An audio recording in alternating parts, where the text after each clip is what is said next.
Hey, what's up, soldiers? Chris here, CaribbeanPod.com. Always a pleasure to have you all in the kitchen with me. Today, you know that sort of humming noise that you're hearing there? That is my dehydrator going.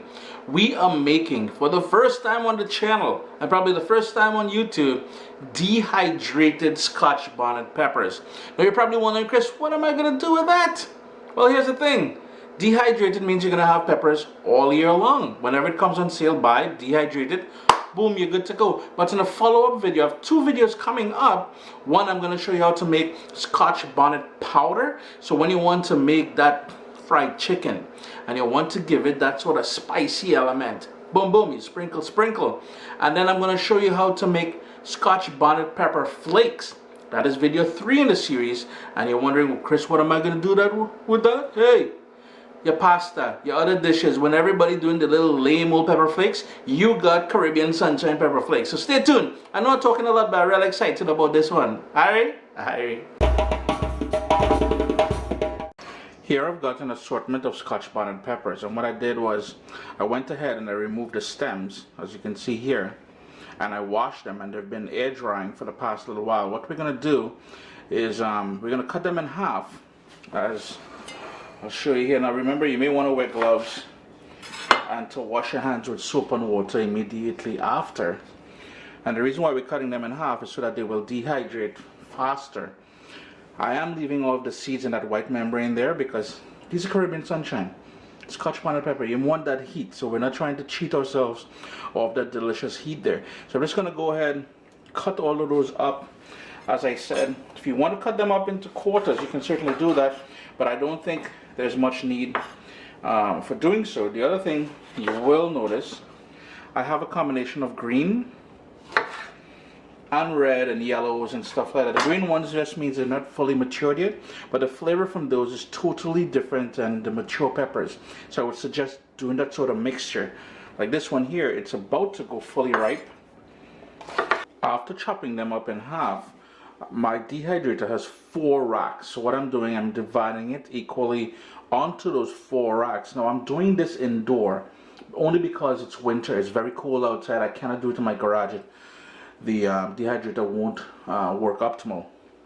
I'm putting it on my stove with the fan on over the stove, because once you start dehydrating this thing is going to give off a lot of sort of a choking scent, because again, it's peppers, right? These are very hot peppers. So my tip is, over the stove, turn the fan on and let that go overnight. You want to vent that out of the house.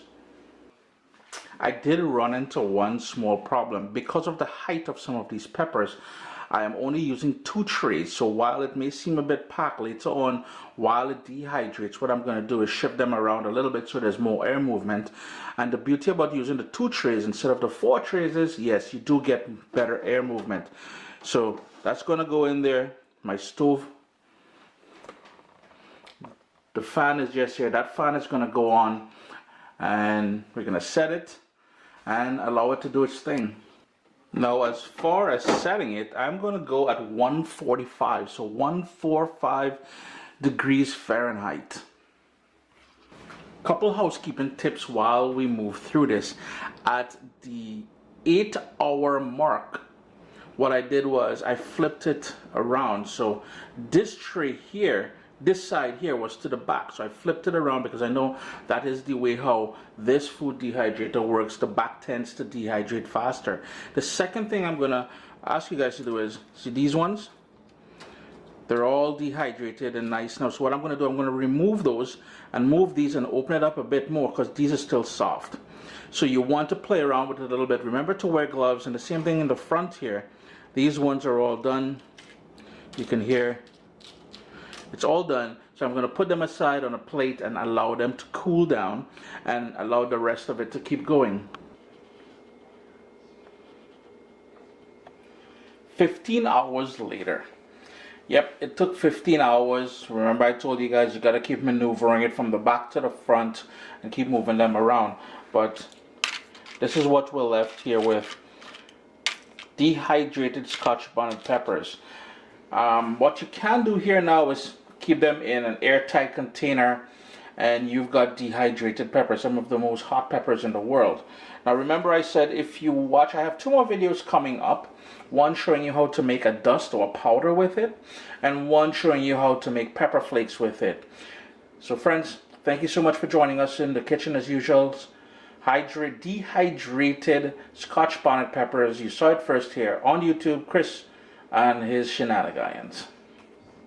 What's up, soldiers? Don't forget to click subscribe. If you've already clicked subscribe, hit that bell notification thing. I want to all you missing out on the new videos, man. Come on, click.